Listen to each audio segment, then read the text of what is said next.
السلام عليكم متابعين مطبخ فلة. مثل ما تشوفون رجعت لكم بفلوق جدا حلو مميز وجميل وممتع. فلوقنا حيكون متضمن خليجي 25 من بصرتنا الحبيبة، بصرة الخير والإنجاز، بصرة الحب ودار السلام. مثل ما تشوفون شعاراتنا بالبصرة، هذه بصرتنا الحبيبة اللي احتضنت كأس خليج 25.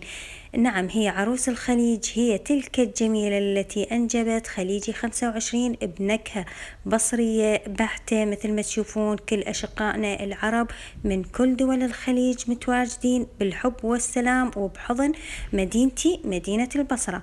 مثل ما تشوفون وكل محافظات العراق العظيم متواجدة هنا. عندنا كورنيش شط العرب وكورنيش السياب وبصرة الخير والحب والسلام وخليجي 25. إن شاء الله يا رب يعم الأمن والسلام على بصرتنا وعلى عراقنا الحبيب. ومثل ما تشوفون الأجواء ترد الروح وكلش حلوة وكلش لطيفة. وكان أحلى افتتاح اللي شفناه كان افتتاح ملعب أو بطولة خليجي 25 اللي كان بجذع النخلة بملعب البصرة الدولي. وهذه أحلى لقطات من شط العرب. طبعا نسمات شط العرب اللي ترد الروح.